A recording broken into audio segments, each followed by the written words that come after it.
বিসমিল্লাহ, আল্লাহু আকবার। এইভাবে কাঁঠালের আটি চাইছি দেশি মুরগির গোস্ত দিয়ে ডাইল করে আনলি খাইতে বেশি মজা লাগে। বিসমিল্লাহ। ও কিন্তু সেই মজা নাই জি। ও মধু, আমি হাত মুখ ধুই দিই, তুমি কি তাড়াতাড়ি ভাত খেয়ে নাও শোনা। কি রান্না করছে নানি? কলা চাইনিছে আর তোমার জন্য ডিম ভেজেছি মধু। ওসব আমি খাবো না, আমি গোস্ত খাবো। তোমাদের দেশি মুরগি আছে, ওটা জবাই করে দাও। আমি গোস্ত ছাড়া ভাত খাবো না। ও শোনা মধু, তুমি যখন আসো তখনই শুধু ওই না মুরগি জবাই করে দাও আমি খাবো।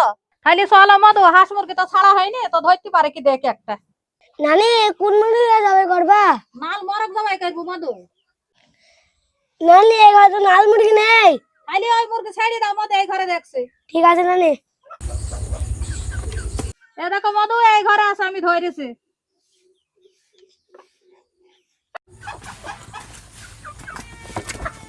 মামা এরান মুরগিটা জবাই করে দেন। কেন মামু, এখন আবার হুটহাট করে মুরগি জবাই করতে হবে কেন? কি করবো, খাইতে চাইলে জবাই করে দাও। তো যাক মা, ভালোই হইলো। এমনি বৃষ্টি বাদলের দিন খেতে বেশ ভালোই লাগবে। আর দেশি মুরগির গোস্ত। হ্যাঁ, দেশি মুরগির গোস্ত। তা আমার পাগল মামা শুধু আসলেই তো কোনো না কোনো একটা বায়না ধরেই থাকে। হয় মুরগি জবাই করে দাও, না হাঁস জবাই করে দাও। তাহলে জবাই করে নিয়ে কি চলো। বিসমিল্লাহ, আল্লাহু আকবার। মুরগি বেশি পরিষ্কার করে নিয়েছে, এবার কইটি নেবো।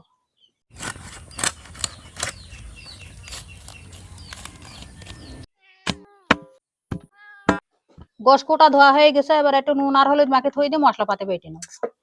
মশলায় নিয়েছি, ধুয়ে নিয়েছি এরি আর এলাইচের ফল। এবার আদা আর রসুন বেটে নিয়েছি। এবার কাঁঠালের আটি চাইছি নিয়েছি, আর এইভাবে কাঁঠালের আটি চাইছি দেশি মুরগির গোস্ত দিয়ে ডাইল করে আনলি খাইতে বেশি মজা লাগে। কড়াই তেল দিয়ে দিয়েছি, তেল এবার বেটে না মশলা গুনা দিয়ে দিলাম। কাঁচা ঝালের কুচি, শুকনো ঝালের গুঁড়ো, হলুদ গুঁড়ো, কাটা তেজপাতা, স্বাদ মতো নুন। এবার মশলাটা ভালো করে কষে নেবো। মশলা কষা হয়ে গেছে, এবার গোস্ত দিয়ে দিলাম। এবার গোস্তটা ভালো করে আউজে নেবো।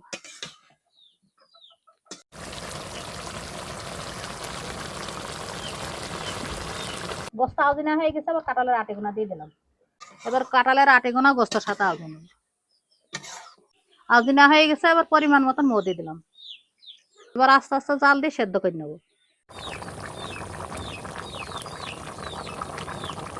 তরকারি হয়ে গেছে, এবার সাইডে ভাজা জিরে গুঁড়ো ছিটে দিলাম।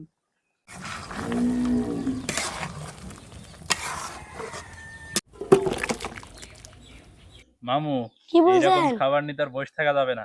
দাও তোমার প্লেটটা, দাও তুলে দিই। দেন মামা। মামু, তোমাকে তাহলে লেগ পিসই দিলাম। ঠিক আছে দেন মামা। নাও মামা, এবার খাওয়া শুরু করো। দেন মামা। এবার প্রথমেই কাঁঠালের আটির ডালটা দি ভালো করে মাখি। বিসমিল্লাহ। বিসমিল্লাহ।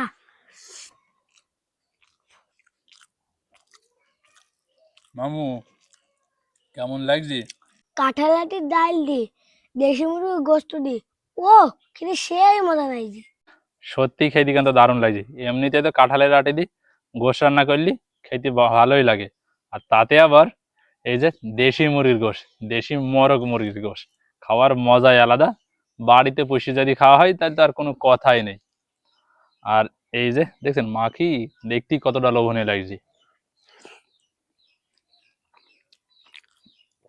এই যে আমিও এক পিস লেগ পিস নিলাম, এবার খেয়ে দেখি। গোশটাও যা হয়েছে না, দারুণ দারুণ।